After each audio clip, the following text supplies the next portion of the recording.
আছেন বা যে কর্মেতেই আছেন, কর্ম থেকে ফারেক হয়ে আপনারা এই মাহফিলের নিচে আসার চেষ্টা করুন এবং এই মাহফিলকে সাফল্যমণ্ডিত করুন।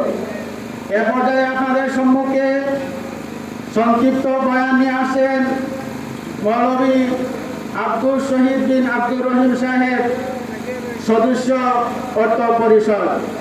ওনাকে ওনার মহামূল্যবান নসিহত পেশ করার জন্য আমি কমিটির পক্ষ থেকে সবিনয় অনুরোধ জানাচ্ছি। আসসালামু আলাইকুম ওয়া রাহমাতুল্লাহি ওয়া বারাকাতুহু।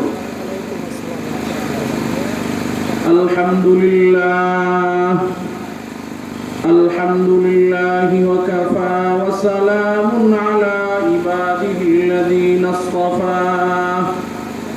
আম্মা বা'দু ফাআউযু বিল্লাহি মিনাশ শাইতানির রাজীম। বিসমিল্লাহির রাহমানির রাহিম। ওয়া মিনান নাসি মান ইয়াশতারি লাহওয়াল হাদীসি লিয়ুদিল্লা আন সাবিলিল্লাহি বিগাইরি ইলম ওয়া ইয়াত্তাখিযাহা হুজুয়া। উলাইকা লাহুম আযাবুম মুহিন। সাদাকাল্লাহুল আযীম। قال النبي صلى الله عليه وسلم: الغنى ينبت النفاق كما ينبت ماء الزرع، أو كما قال عليه الصلاة والسلام. اللهم صل على محمد النبي الأمي وعلى آله وسلم تسليما. أستغفر الله ربي من كل ذنب وأتوب إليه، ولا حول ولا قوة إلا بالله العلي العظيم. আজকের আয়োজিত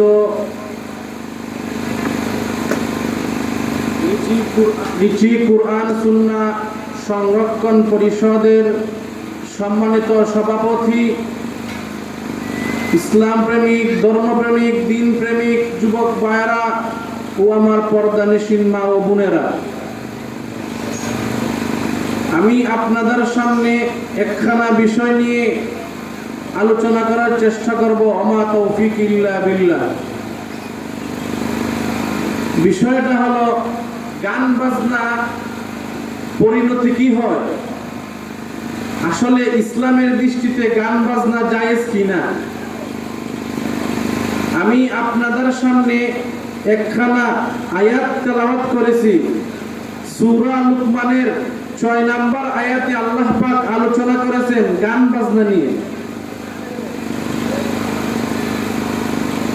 আমি আপনাদের বোঝার স্বার্থে আয়াতখানাকে দুটো ভাগে ভাগ করে নিলাম।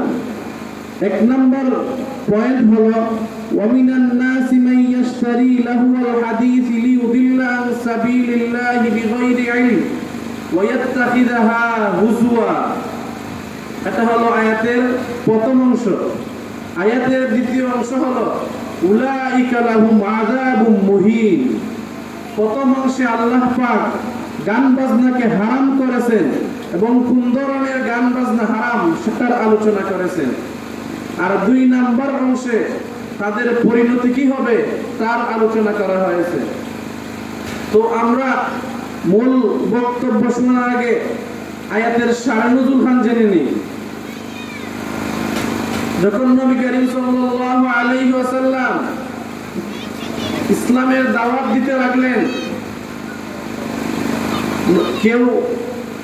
কোনো ব্যক্তি মুসলমান হয় নবীর আখলাক দেখে, কোনো ব্যক্তি আবার মুসলমান হয় নবীর চরিত্র দেখে, কোনো ব্যক্তি আবার মুসলমান হয় নবীর নামাজ দেখে, কোনো ব্যক্তি আবার মুসলমান হয় নবীর সুমধুর কণ্ঠের তেলাওয়াত শুনে।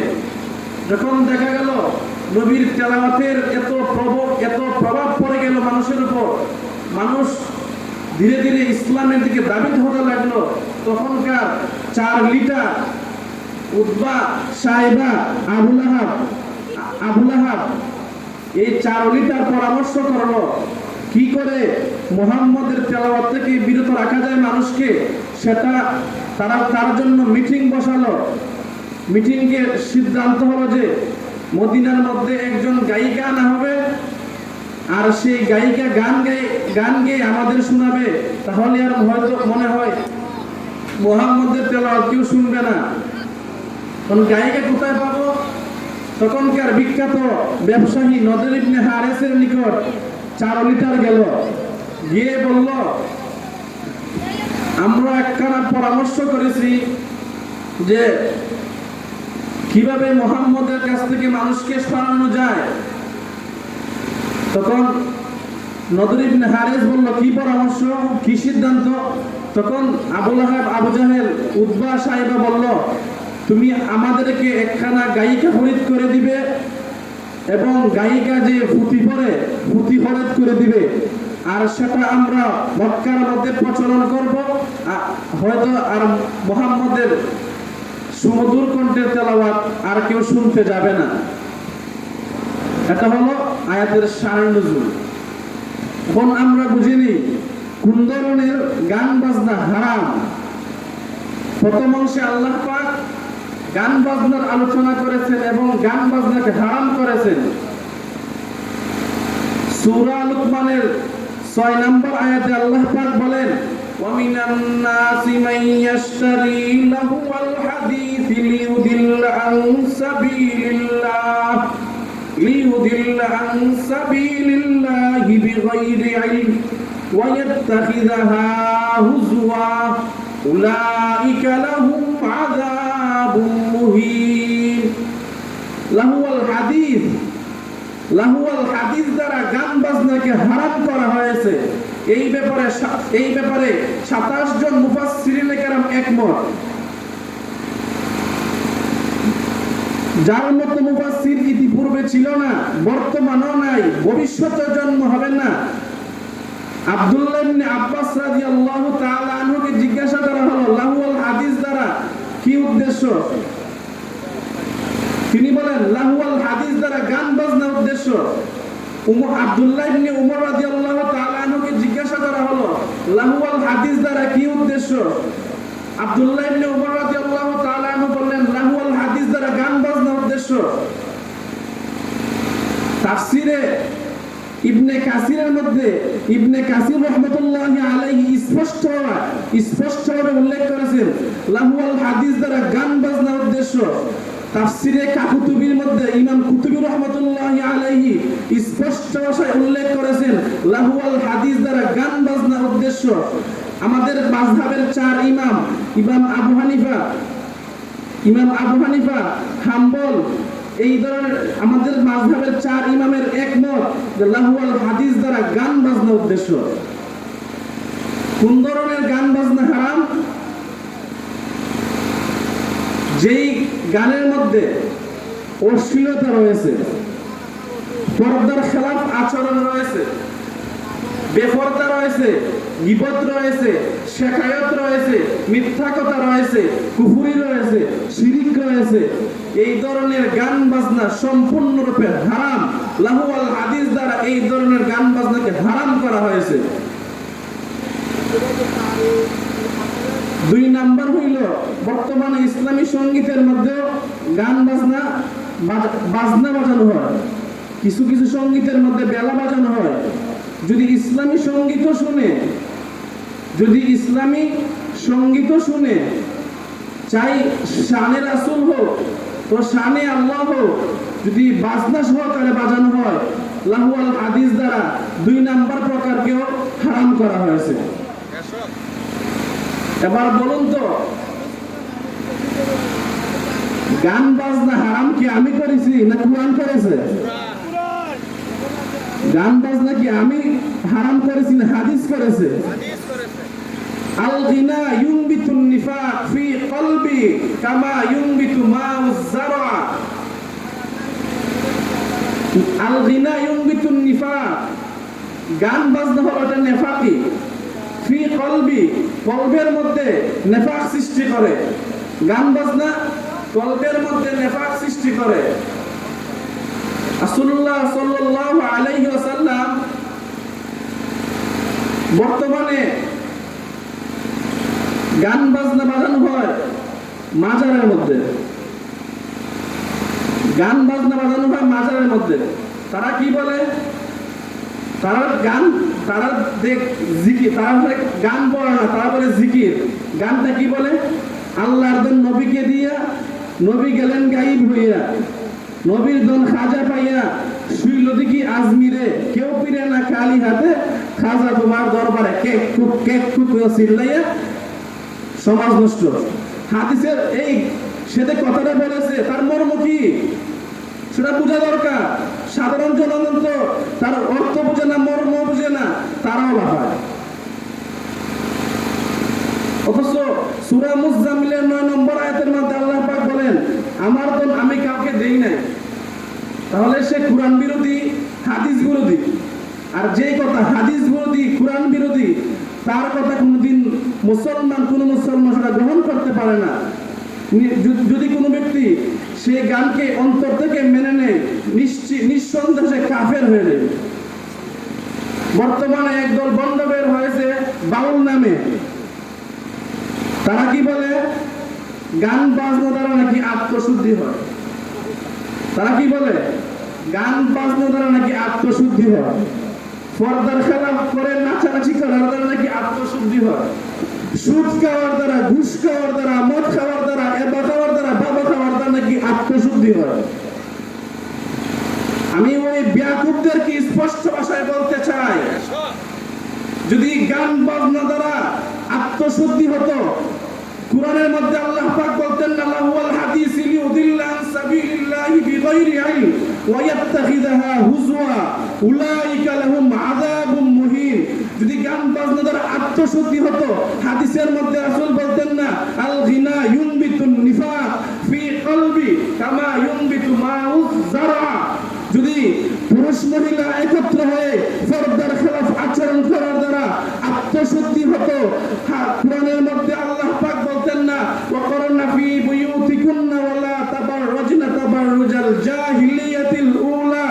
যদি সুদ খাওয়ার দ্বারা আত্মশুদ্ধি হতো, তাহলে আল্লাহ পাক কুরআনের মধ্যে বলতেন না, ওয়াহাল্লাল্লাহুল বাই'a ওয়া হাররামার রিবা। কুরআনের মধ্যে রিবাকে হারাম করতেন না। যদি গাঞ্জা খাওয়ার দ্বারা, এবা খাওয়ার দ্বারা, বাবা খাওয়ার দ্বারা যদি আত্মশুদ্ধি হতো, হাদিসের মধ্যে রাসূল বলতেন না, আল খামরু জুম্মাউল ইসমি। আল খামরু জুম্মাউল ইসম। খামরুন শব্দের অর্থ হলো মদ, অর্থাৎ নেশা জাতীয় কোনো জিনিস। আল খামরু জুম্মাউল ইসম, এটা হলো সব গুনাহের মূল। আল খামরু জুম্মাউল ইসম, এটা হলো গুনাহের মূল। তারা আসলে প্রস্রাব দিয়ে ওযু করতে চায়। কি করতে চায়? প্রস্রাব দিয়ে ওযু করতে চায়।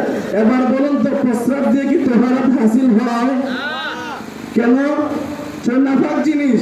হাদিসের মধ্যে এসেছে, আল গিনা ইউনবিতুন নিফাক। গিনা হলো নাফাক জিনিস। প্রস্রাব দ্বারা যেমন ওযু হয় না, ঠিক তদ্রুপভাবে গান বাজনা দ্বারা কোনদিন আত্মশুদ্ধি হতে পারে না, আত্মশুদ্ধি হতে পারে না। তারা কি বলে? বাউল নামে ফাউল আকীদার তারা ধারণ করে। তারা কি বলে? শরীয়তের মধ্যে যা হারাম, মারিফতে নাকি তা হালাল হয়ে যায়। নাউযুবিল্লাহি মিন যালিক। এই বেয়াকুবদেরকে আমি বলতে চাই, যদি শরীয়তের মধ্যে যা হারাম, মারিফতে তা হালাল হয়ে যায়, তাহলে আপনারা শরীয়তের মধ্যে গুপর খাওয়া হারাম, মারিফতে যদি তা হালাল হয়ে যায়, আপনারা ভাত না খেয়ে গুপর খান না কেন? যদি শরীয়তের মধ্যে যা হালাল, মারিফতে তা হালাল হয়ে যায়, শরীয়তের মধ্যে কুকুরের প্রস্রাব খাওয়া হারাম, অর্থাৎ সকল ধরনের প্রস্রাব খাওয়া হারাম, আপনারা টিউবওয়েলের পানি পান না করে প্রস্রাব খান না কেন? শরীয়তের মধ্যে যা হারাম, মারিফতে যদি তা হালাল হয়ে যায়, শরীয়তের মধ্যে কুকুর খাওয়া হারাম, শুকুর খাওয়া হারাম, তাহলে আপনারা মহিষ, দুম্বা, উট না খেয়ে কুকুর খান না কেন? তারা আসলে এই ভ্রান্ত যুক্তিতে গান বাজনাকে জায়েজ করতে চায়। তারা সেই আবু জাহেল প্রতারণা সৃষ্টি করতে চায়, যেই আবু জাহেল মধ্যে গান বাজনাকে জারি করেছিল, যেই উদ্ভব এই পৃথিবীর মধ্যে গান বাজনাকে জারি করেছিল, তারা সেটার প্রচলন করতে চায়। গান বাজনার মধ্যে তারা কি বাজায়? বাদ্যযন্ত্র বাজায়। তিন প্রকারের বাদ্যযন্ত্র দিয়ে আমি আপনাদেরকে উদাহরণ দিচ্ছি। এক প্রকারের বাদ্যযন্ত্র হলো করতাল, না কি বলে? করতাল। আওয়াজ কেমন হয়? ঝুনঝুরি, ঝুনঝুরি। এই করতাল কি হয়? জাহান্নাম, জাহান্নাম, জাহান্নাম, জাহান্নাম। করতাল আওয়াজ কি? জাহান্নাম, জাহান্নাম, জাহান্নাম। দুই নাম্বার কি বাজায়? বেলা বাজায়। কি বাজায়? বেলা বাজায়। বেলায় কি হয়? বেলায় হয়, করতালে হয় জাহান্নাম, জাহান্নাম। আর বেলায় হয় যে বেলা হয় কারা, কারা, কে কু। বেলা কি হয়? কে কু। এই কে কু দ্বারা কি বেলা কি হয়? কারা, কারা। তবলা এই করতালে হয় জাহান্নাম, বেলায় হয় কারা। আর সেই সর্দার কি? দুল। দুলে হয় খতলই, খতলই, খতলই, খতলই। কি হয়? খতলই, খতলই, খতলই। তাহলে সম্পূর্ণ মিলে কি হলো? করতালে হয় জাহান্নাম, জাহান্নাম। বেলায় হয় কে। বাজনা কি হয়? খতলই, খতলই। এবার বলুন তো, শুধু কুরআন হাদিস দ্বারা বাজনা হারাম না তোমার বেলা তোমার সাক্ষী দিতেছে বাজনাতে হারাম? সময় সংক্ষিপ্ত, আমি পয়েন্ট বলে শেষ করে দিচ্ছি, বিস্তারিত আলোচনা করার সময় নেই। গান বাজনার ক্ষতি কি? গান বাজনার ক্ষতি অনেকগুলো, আমি আপনাদের সামনে সংক্ষিপ্ত রূপে কিছু আলোচনা করছি। এক নম্বর ক্ষতি হলো গান বাজনা ব্যভিচার, অশ্লীলতার দিকে নিয়ে যায়। গান বাজনা জিনার দিকে নিয়ে যায়। দুই নাম্বার হলো গান বাজনা মস্তিষ্কের উপর আবরণ সৃষ্টি করে। তিন নাম্বার হইল গান বাজনা অন্তরের মধ্যে নেফাকি সৃষ্টি করে। কি সৃষ্টি করে? নেফাকি সৃষ্টি করে। এই ব্যাপারে হাদিস রাসূল সাল্লাল্লাহু আলাইহি ওয়াসাল্লাম বলেন, আল গিনা ইউনবিতুন নিফাক ফি কলবি কামা ইউনবিতু মাউজ যারা। অন্তরের মধ্যে গান বাজনা কি সৃষ্টি করে? নেফাক সৃষ্টি করে। তিন নাম্বার হইল গান বাজনা কোরআন থেকে আমাদেরকে দূরে সরিয়ে নেয়। অথচ কোরআন হলো আমাদের অস্ত্র, কোরআন হলো আমাদের জীবন গঠন, কোরআন হলো আমাদের পথ চলার কারণ। হাদিসে রাসূলুল্লাহ সাল্লাল্লাহু আলাইহি ওয়াসাল্লাম বলেন, আল কুরআন হুজ্জাতুন লাকা ওয়া আলাইকা, আল কুরআন হুজ্জাতুন লাকা ওয়া আলাইকা। কুরআন কারো জন্য কিয়ামতের দিন হুজ্জাতুন লাকা ওয়া আলাইকা, কারো সুপক্ষে দলিল হবে অথবা কারো বিপক্ষে দলিল হবে। কোরআনকে যদি গান বাজনার কারণে যদি কোরআন থেকে আমাদেরকে সরিয়ে দেয়, গান বাজনা থেকে আমাদের সরতে হবে কি হবে না? সরতে হবে। তিন নাম্বার আরেকটি পয়েন্ট হলো গান বাজনাতে দুনিয়াতেও শাস্তি, আখিরাতেও শাস্তি। দুনিয়া কি শাস্তি, আখিরাতে কি শাস্তি?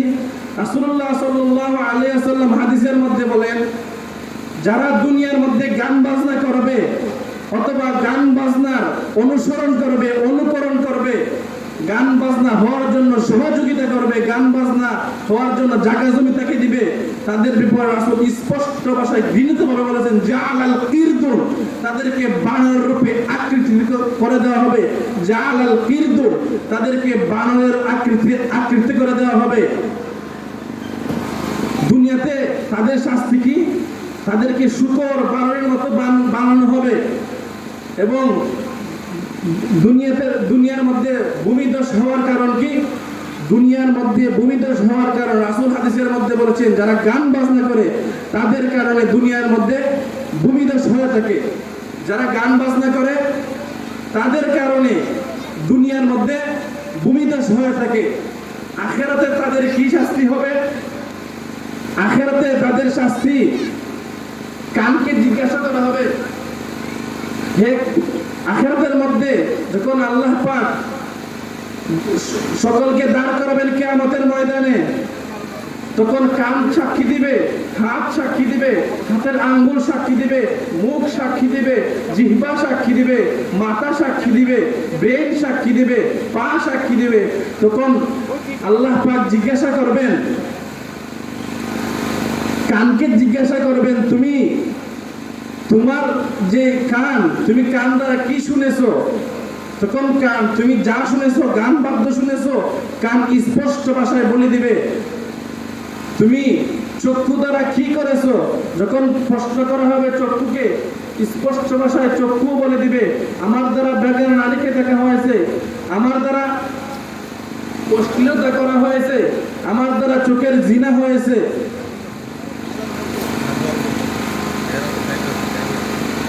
আমার দ্বারা অশ্লীলতা করা হয়েছে। এবার বলুন, যদি কোনো ব্যক্তি এই আলোচনা দ্বারা আপনারা কি বুঝতে পারলেন? গান বাজনা হালাল না হারাম? গান বাজনা হালাল না হারাম? হারাম। সূরা 21 পারা সূরা লুকমানের 6 নম্বর আয়াত দ্বারা লাহুয়াল হাদিস দ্বারা গান বাজনাকে হারাম করা হয়েছে। লাহুয়াল হাদিস দ্বারা গান বাজনাকে হারাম করা হয়েছে। এখনো যদি কেউ বিশ্বাস না করে, তার জন্য তিনজন মানুষ লাগবে। কয়জন মানুষ? তিনজন মানুষ। একজন কানের মধ্যে জুড়ে মুসর দিবে, আরেকজন চোখের মধ্যে ঠেলা দিয়ে ধরবে, আরেকজন সূরা লুকমানের 6 নম্বর আয়াত দেখায় বলে, দেখ লাহুয়াল হাদিস দ্বারা কি উদ্দেশ্য। ঠিক কি না?